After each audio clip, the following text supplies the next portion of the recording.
मेरा नाम है Prabhakar D Gokhale, practice in Jamshedpur for last 45 years. I am MD in General Medicine. Very much for thank giving me this opportunity.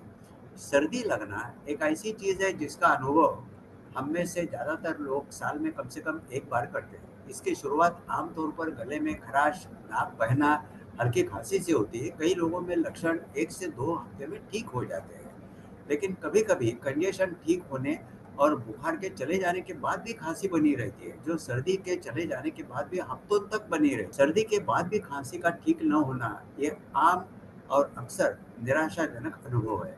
सर्दी के बाद खांसी को पोस्ट इन्फेक्शन या पोस्ट वायरल खांसी भी कहा जाता है।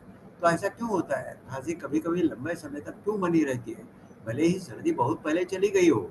आइए, सर्दी के बाद खांसी होने का क्या-क्या कारण है वो हम देखेंगे। खांसना वास्तव में एक अच्छी बात है।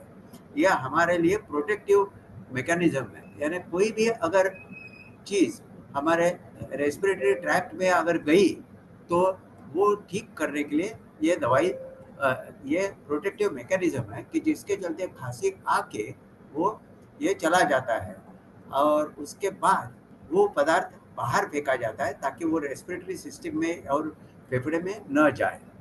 जबकि अब हम सामान्य सर्दी के बाद खांसी का ज़्यादा समय रहने का क्या कारण हो सकता है, ये थोड़ा-सा देख लेंगे। सबसे आम कारणों में एक कारण है कि नाक से पानी बहना। आपके नाक नाक के रास्ते से जो म्यूकस बनता है, जो सामान्य है, लेकिन सर्दी के बाद ये म्यूकस अत्यधिक हो जाता है और इसकी स्थिरता बदल जाती है। अतिरिक्त म्यूकस जो है आपके नाक के पीछे से आपके गले में टपक सकता है, जिससे आपके गले में जलन हो सकती है और खांसी शुरू हो सकती है।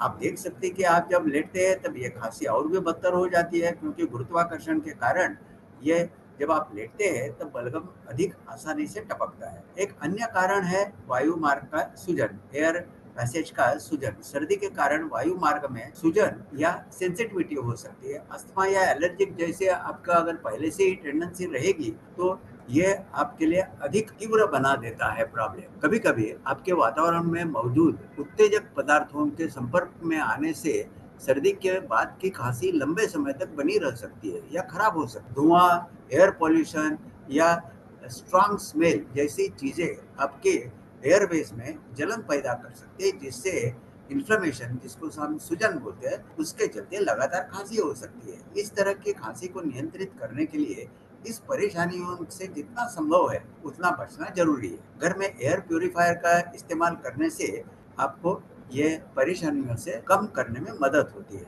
उसके बाद आपकी अगर इम्यून सिस्टम खराब हो गई है, चाहे वो अंतर्गत आपका प्रॉब्लम किडनी फेल्यूर या ऐसी तरह की कोई दवा स्टीरॉइड्स वगैरह की जिसके चलते आपकी इम्यून सिस्टम थोड़ी सी कमजोर है, तब ऐसे सिचुएशन में भी आपकी खांसी ज़्यादा टाइम तक रह सकती। अगर आपको पता है कि आपकी इम्यून सिस्टम कम है क्योंकि आपको ऐसी तरह की बीमारी है या ऐसी तरह की दवाई कुछ चल रही, जैसे एंटी कैंसर दवाई चल रही है, तो आपको ऐसे पोजीशन में रिस्क लेना नहीं चाहिए।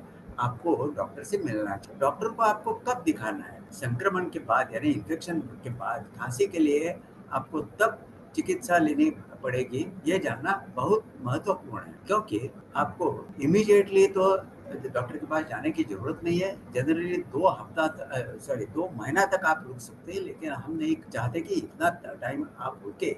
लेकिन 1 महीना तक आपको कुछ सिम्टम्स नहीं रहेंगे तो आप वेट कर सकते हैं। इसमें अच्छी खबर क्या है कि आमतौर पर शुरुआती इन्फेक्शन खाली पहले 3 से 5 दिन तक आपको इन्फेक्टिव रहते हैं। आप खाली नाक से पानी बहने की समस्या में सुधार और एयरवेज का सूजन कम होने पर खांसी अपने आप ही ठीक हो जाएगी। अगर आपको कोई गंभीर लक्षण दिखाई दे रहे हैं तब तो आपको डॉक्टर को मिलना चाहिए। इसमें क्या-क्या है कि खांसी में बलगम में आपको खून आ रहा है, उसके बाद बलगम का कलर आपका चेंज होते जा रहा है या उसमें कोई और प्रॉब्लम्स आ रहे हैं, खांसी आपकी बहुत ज़्यादा बढ़ रही है, रात दिन आपको खांसी होते जा रही है, या उसके साथ आपको बुखार है, शरीर में दर्द है, ठंड लग रहा है, एपेटाइट में आपका कोई चेंज है और निगलने में कठिनाई जैसी हो रही है, ऐसे अगर कोई चीज होगा तो आप घर में रुकना नहीं चाहिए। अगर आपको पहले से ही हार्ट या लंग्स की बीमारी है जैसा दमा वगैरह, तब आपको ऐसे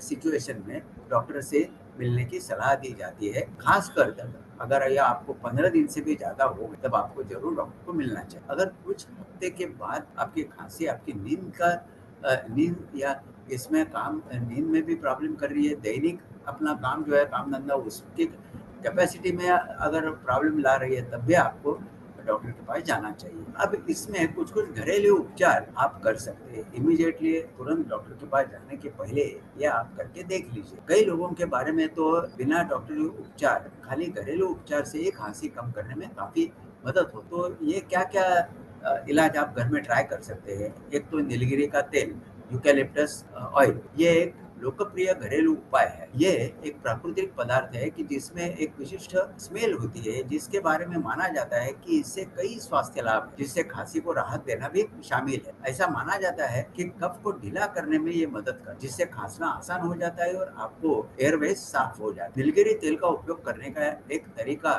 समझ लीजिए। आप उबलते पानी के 3/4 कप में करीब-करीब 12 बूंद या गर्म पानी के एक कटोरे में प्रति लीटर में 1 चम्मच डाल के सावधानी से उसके ऊपर झुके भाप से सावधान रहिए और वो भाप को अंदर ले लीजिए। लोगों को मैं बता देता हूँ कि आप उसके नजदीक न जाते हुए ऊपर से तौलिया झाँक लीजिए, कवर कर लीजिए, ताकि भाप इधर-उधर नहीं जाएगी और आपका मुंह भी जलेगा नहीं। आप दूसरा भी चीज कर सकते हैं, छाती के ऊपर आप विक्स वेपोर जैसी ओवर द काउंटर जो मेडिसिन मिलती है वो भी लगा सकते हैं। इसमें भी नीलगिरी का तेल और भी कुछ तत्व रहते हैं कि जो आपको कंफर्टेबल महसूस कराते हैं। लेकिन इसका उपयोग 2 साल के कम उम्र के बच्चों पर नहीं करना चाहिए। अगर आप प्रेग्नेंट है या ब्रेस्ट फीडिंग कर रही हो तो भी आमतौर पर इसका उपयोग करने के लिए मना किया जाता है। और कभी भी ये नीलगिरी तेल पेट में न जाने दीजिए, क्योंकि वो निगलने पर यह विषारी रहता है, पॉइजनस रहता है। कुछ टाइम तो सूंघने से या स्किन पर लगाने के बाद भी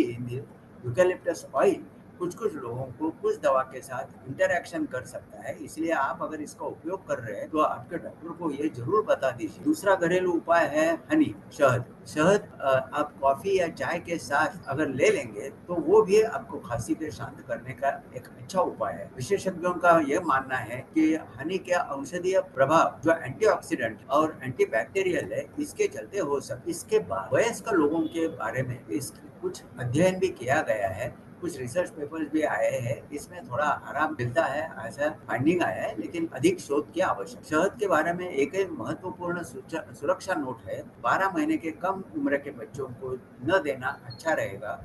एक शिशु बोटुलिज्म करके एक बीमारी रहती है जो एक दुर्लभ है, यानी बहुत कॉमन नहीं है, लेकिन ये जानलेवा भी हो सकती है, क्योंकि इसमें जो बैक्टीरिया से उत्पन्न जो विष है वो उसमें शहद में कभी काल पाए जाते हैं। तो इसमें ये रिस्क लेने की कोई आवश्यकता नहीं। आप बहुत ज्यादा पानी पी के यानी गर्म पानी पी के आपका बलगम पतला करने में मदद कर, जिससे खांसी करना और आपका एयरवे साफ करने में आसान हो जाता है। तो आप पूरे दिन में यानी काफी ज्यादा गर्म पानी पी के खुद को हाइड्रेटेड रखिएगा। और एक घरेलू उपाय है जिसको सलाइन रिंस बोलते हैं, वो भी बलगम को साफ करने के लिए बहुत मददगार हो सकती है। इसमें आप over the counter saline nose spray या अपने घर में अपने से ही सलाइन का घोल बना सकते हैं। आपको खुद बनाने के लिए 1 कप डिस्टिल्ड वाटर, आधा चम्मच नॉन आयोडाइज नमक मिलाए। आपके नाक के मार्ग में किसी भी तरह का दूषित पदार्थों को वो धूल डालने के लिए ये डिस्टिल वाटर या उबाल कर ठंडा किया हुआ नल का पानी भी इस्तेमाल कर। जब एक बार आपके पास ये सलाइन सॉल्यूशन हो जाए तो एक आप साफ सिरिंज या जलनेती जैसा एक पॉट लेके नाक साफ करने वाला बर्तन का इस्तेमाल कर सकते। डिवाइस की नोक एक नेजल साइड में डालिए और धीरे से सलाइन सॉल्यूशन अपने नाक में डालते जाइए। सॉल्यूशन आपके एक नाक के साइड से मार्ग से होकर दूसरे साइड से बाहर निकलेगा, जिससे नाक अंदर से पूरा साफ हो जाएगा और जलन पैदा करने वाली और म्यूकस ये भी बाहर निकल जाएगा। इस प्रक्रिया को आप दिन में 2-3 बार दोहरा सकते। ह्यूमिडिफायर का भी आप उपयोग कर सकते हैं, लेकिन उसमें थोड़ा सा केयरफुल रहना जरूरी है। ह्यूमिडिफायर और स्टीम शावर आपके द्वारा सांस में ली जाने वाली हवा में नमी जोड़ने का एक प्रभावी तरीका है। कुछ ह्यूमिडिफायर में तो ऐसी सुविधा भी है कि जिसमें आप खांसी के अतिरिक्त राहत के लिए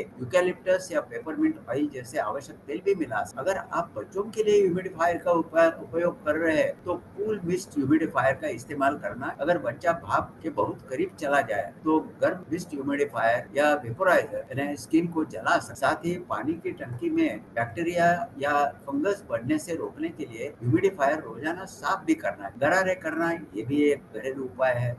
नमक के पानी से गरारे करने से आपके गले में जमा हुआ कफ गीला होता है और वो बस गार्गल करने के लिए 1 कप गर्म पानी में आधा चम्मच नमक डालें और नमक के घुलने तक पिलाइए। नमक का पानी का एक घूंट ले लीजिए, आपका सिर पीछे की ओर झुकाए और लगभग 10 सेकंड तक गरारे कीजिए, उसके बाद थूक दीजिए। ये कुछ बार दोहराए। अगर आप इसे छोटे बच्चे के लिए करने का विचार कर रहे हैं तो बच्चा कम से कम उतना बड़ा होना चाहिए कि ये इसमें समझ में आए और वो ये पानी न निगल ले, क्योंकि निगल लिया तो उल्टी होने का चांस। तो ये तो सिंपल उपाय है। इससे अगर खांसी ठीक हो जाती है तो कोई बात ही नहीं हुआ तो आपको डॉक्टर की सलाह लेनी जरूरी है। अब दवाई क्या-क्या है? संक्रमण के बाद खांसी के लिए उसकी प्रभावशीलता का समर्थन करने के वैज्ञानिक प्रमाण कुछ हद तक सीमित, लेकिन तो भी बहुत लोग खांसी को नियंत्रित करने के लिए एक ओवर द काउंटर दवाई लेते हैं। डेक्स्ट्रोमेथोर्फन ये बहुत सारे ओवर द काउंटर दवाई में खांसी दबाने वाली दवाई है। जैसे कफ सिरप में एक आम घटक, ये दवाई खांसी के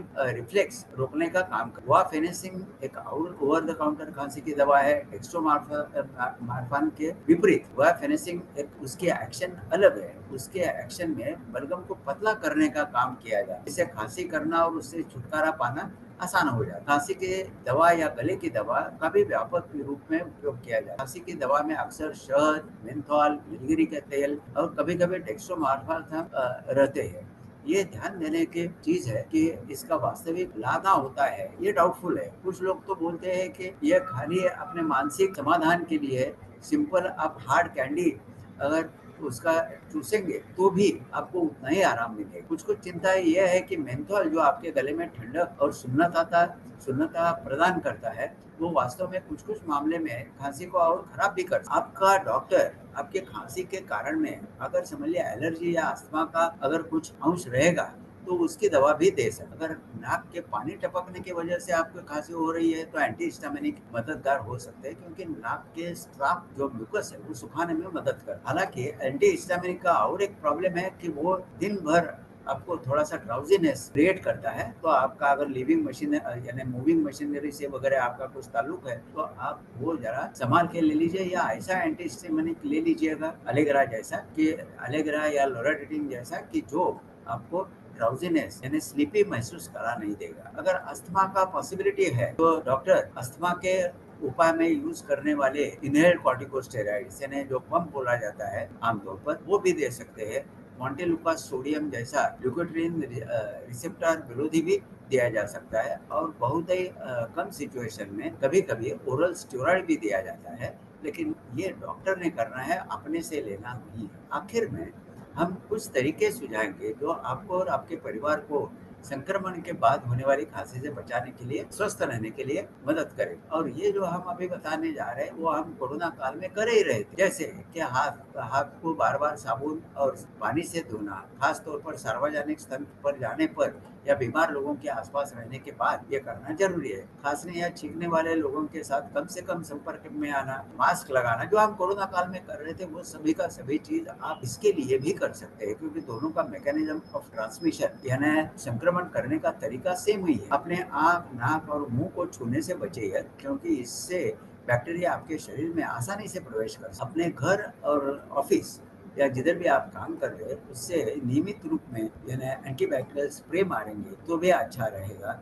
उसी तरीके से आपके जो वैक्सीनेशन है, पर्टूसिस काली खांसी या न्यूमोनिया है, इसका आपका जो टीकाकरण का अगर शेड्यूल है तो उसमें आपको जरूर अपडेट रखना है और लेना है। आप अपर रेस्पिरेटरी ट्रैक्ट इन्फेक्शन से बीमार हो जाते हैं तो आपका शरीर के लिए आराम करने की बहुत जरूरी है, क्योंकि इम्यून सिस्टम आपको पूरी तरीके से आप रेस्ट नहीं लेंगे तो अच्छी तरीके से फाइट नहीं करेंगे। तो इसके लिए आप जितना रेस्ट लेंगे उतना अच्छा रहेगा। रिसर्च कहता है कि आपकी इनिशियल बीमारी जितनी लंबी होगी उतना ही खांसी बाद में होने का समय भी उतना ही ज़्यादा रहेगा। उसी तरीके से आपके पोल्यूशन में जितना कम लाना संभव है उतना कम लाइए, मास्क पहनिए। उसके बाद आपके आसपास जितना संभव है उतना आप पोल्यूशन से दूर रखने के लिए जो आपके हाथ में है वो कीजिएगा, ताकि ये खांसी का ट्रिगर कम हो, जैसे धूल और धुआं। अब समराइज कर रहा हूँ, अगर किसी रेस्पिरेटरी इन्फेक्शन के बाद खांसी 1 महीने से अधिक समय बनी रहती है, तो आमतौर पर आपको डॉक्टर को